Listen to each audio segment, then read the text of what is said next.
Come have a seat in the Skald circle and hear the tale of Second Sight, as told by Mynogan.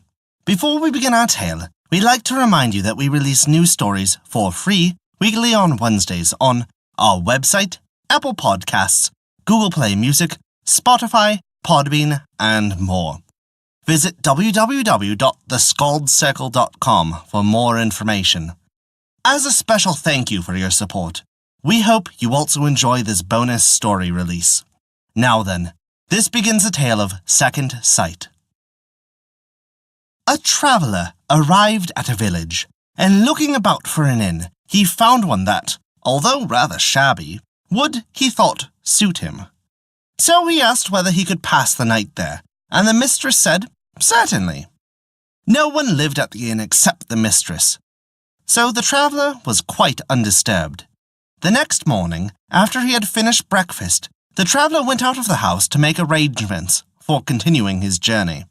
To his surprise, his hostess asked him to stop a moment. She said that he owed her £1,000, solemnly declaring that he had borrowed that sum from her inn long years ago. The traveller was astonished greatly at this, and it seemed to him a preposterous demand.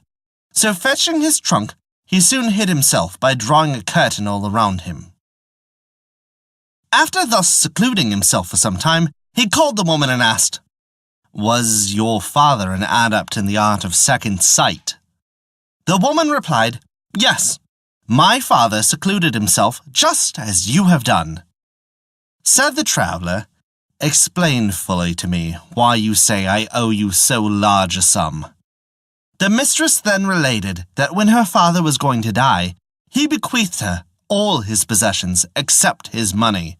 He said that, on a certain day 10 years later, a traveller would lodge at her house, and that, as the said traveller owed him £1,000, she could reclaim at that time this sum from his debtor. She must subsist in the meanwhile by the gradual sale of her father's goods. Now, being unable to earn as much money as she spent, she had been disposing of the inherited valuables, but had now exhausted nearly all of them. In the meantime, the predicted date had arrived, and a traveller had lodged at her house, just as her father had foretold.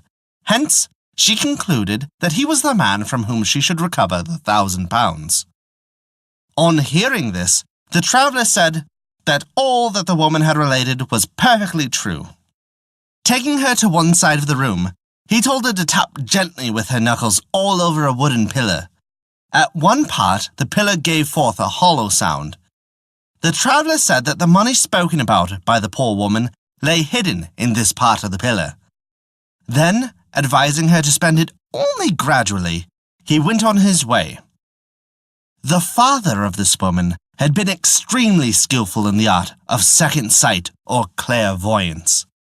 By its means, he had discovered that his daughter would pass through 10 years of extreme poverty, and that, on a certain future day, a diviner would come and lodge in the house.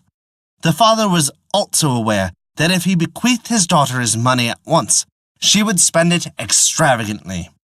Upon consideration, therefore, he had hid the money in the pillar, and instructed his daughter as related.